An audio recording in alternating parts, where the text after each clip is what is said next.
स्मृति parade, general salute, सलामी, शस्त्र। स्मृति parade, बाजू, शस्त्र।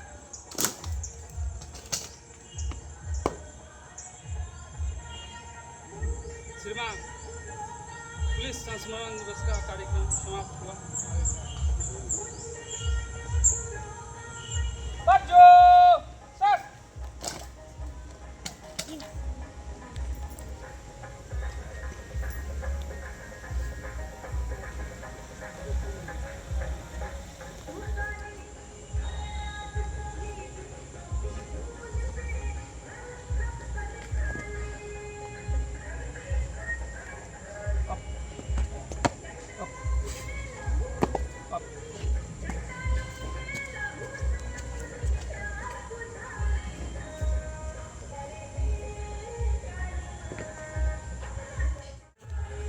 जैसा कि आप जानते हैं, यह गौरवशाली परंपरा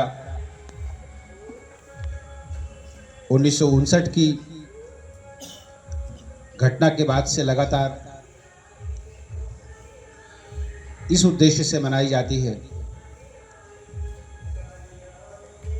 कि राज्य पुलिस और सीएपीएफ की उस गौरवशाली परंपरा को याद किया जाए, जहां यूनिफॉर्म फोर्स के लिए सर्वोच्च बलिदान का अवसर पुलिस को मिला था। 1959 में हॉट स्प्रिंग्स में उस समय की इंडो टिबेटन बॉर्डर फोर्स के अंतर्गत चीनी सेना से मुठभेड़ करते हुए इंडियन टिबेटन बॉर्डर फोर्स के 10 जवान शहीद हुए थे। वह घटना यह भी प्रदर्शित करती है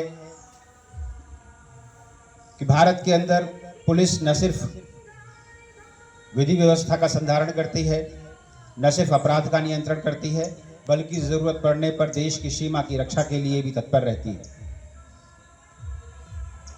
उस समय से यह परंपरा भी चली आई है कि विभिन्न पुलिस संगठनों के लोग एक तीर्थ के रूप में हॉट स्प्रिंग्स में हर वर्ष जाते हैं और अपने श्रद्धा सुमन अर्पित करते हैं।